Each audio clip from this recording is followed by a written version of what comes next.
Kaya sabi ko sa inyo, oh, the Mine Museum, Bonifacio High Street, 1 Bonifacio. Lakad-lakad tayo dito. Napunta ko na to last time, maliit lang ito, mga 3 floors yata o 2 floors. Grabe dito, ang ganda, no? Tsaka maayos yung mga kalsada, mababait yung mga tao, hindi marurumi.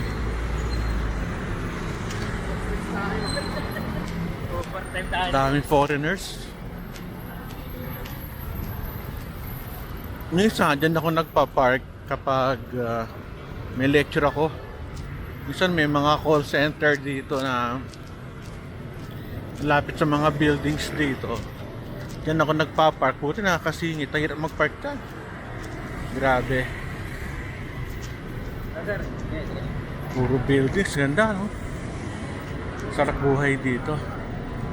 Nga lang, pwede dito kung nagtatrabaho ka dito. Kasi paglabas mo, lagot ka na, traffic. Ganda ng mga kondo.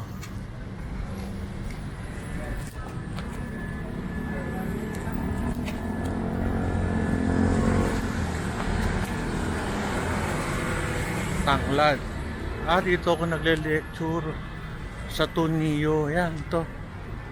Dito. Sarap maglakad dito. Para tayo nasa New York. Pero may area dito. Ito, 28th Street. Ito ka na pupuntahan ko. Corner 4th Street. Lakad tayo. Exercise.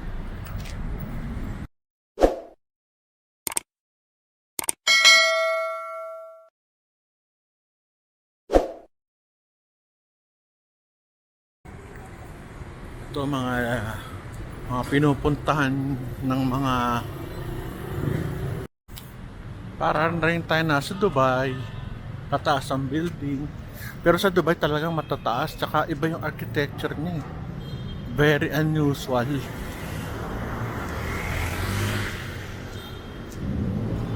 Yan, mga buildings. Sa atin kasi simple boxes lang, sa kanila iba itsura. Ito lang, naliligaw na ako dito.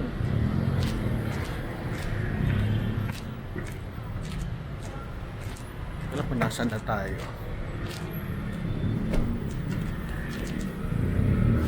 Traffic na, oh. Kapagod din palang maglakad dito. Yan ang itsura. Kaya ako kung bibili kayo sa BGC, pag-isipan nyo itong traffic na to paggabi. Matindi pala dito.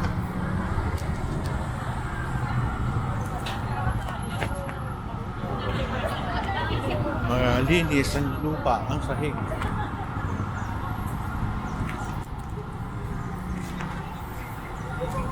Ito na mga buildings dyan, oh. Taas. No.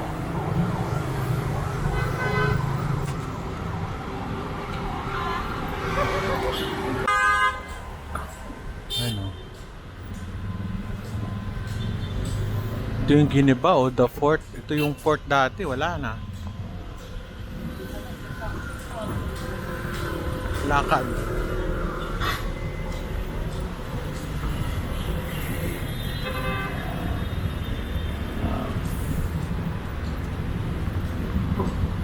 BGC.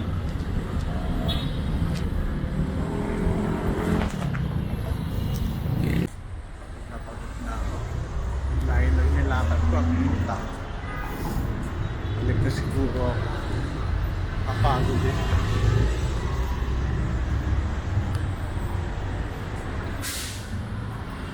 Buti na lang Pilipinas may ganitong report. Kaya tayo may pagmamalaki sa ibang bansa. Ito naman, maganda ng mga buildings dito. Saka malinis, para kang naglalak sa Singapore. Laki nga nito eh. Aso. Diyan nag-party lang kami dyan sa taas na yan. Oh. Ang ganda ng party area dyan. Oh. Kalimutan ko yung pangalan. Very private siya. Something to do with Manila yun din. Nakalimutan ko. Ay, nakapagod. Dati dito ako nagpa-park sa The Fort. Ayun, wala nang parking area. Kawawa naman ng mga tao. Sana lumaki parking area dito. Hirap mag-park dito eh. Kahit mga double, triple decker.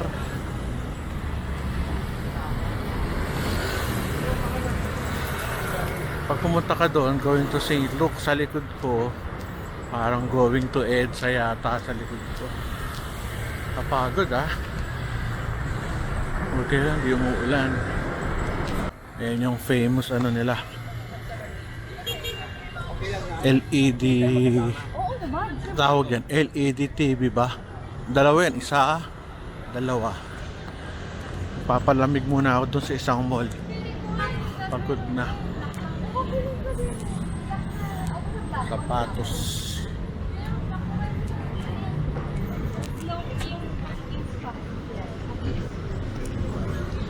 Lakad lang tayo. Ito yung High Street. Mula kaliwa hanggang kanan, hanggang doon sa dulo. Nakaikot na ako. Ang dami mga empleyado.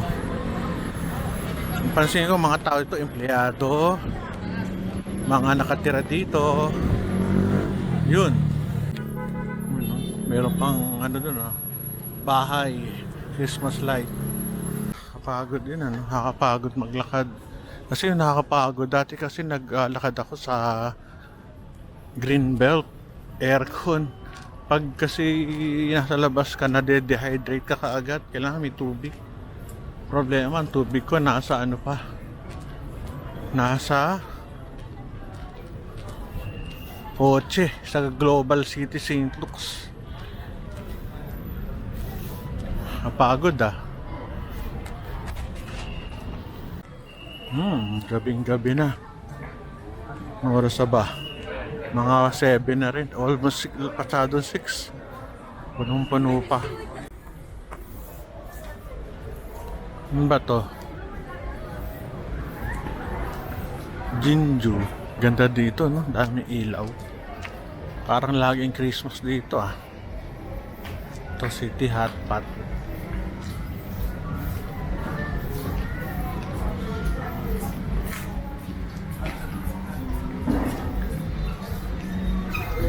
Sunglasses.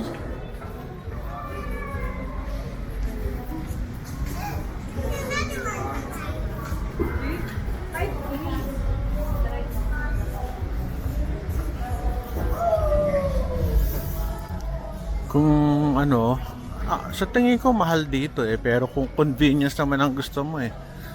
Kung taga rito ka lang naman, pag pupunta ka pa ng mga Divisoria, tsaka sigurado na genuine ng ano rito.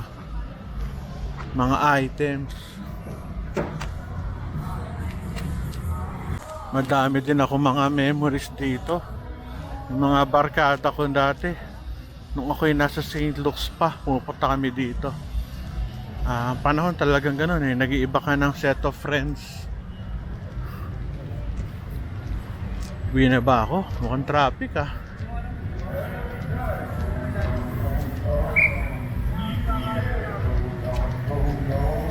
Inuman pa dito ah. Anong?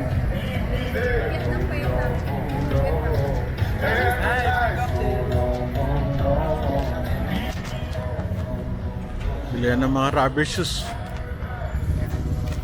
Ay, yung anak ko na si Chino, gustong gusto niya dito. Gustong gusto niya environment.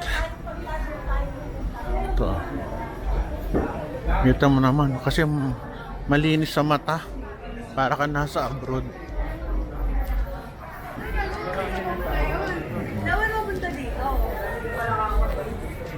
Bihira ang mga estudyante na galing schools. Kasi wala namang university belt dito eh. May mga pusa. Tuwan-tuwa sila sa pagpipicture.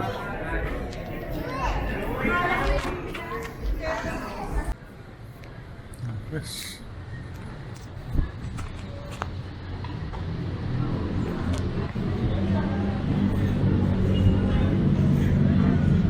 tayo na. Tignan mo na mga building na, ano, grabe. Taas. Ito yung mga bilihan ng mga pizza, may tropical hut ba, buhay pa. And tapat niyan, St. Luke's, ayan. Kaso madilim na eh. Tapusin na natin yung vlog. Pagod na tayo. Hindi ako talaga, pagod na ako, basang-basa ng pawis. Bye bye na.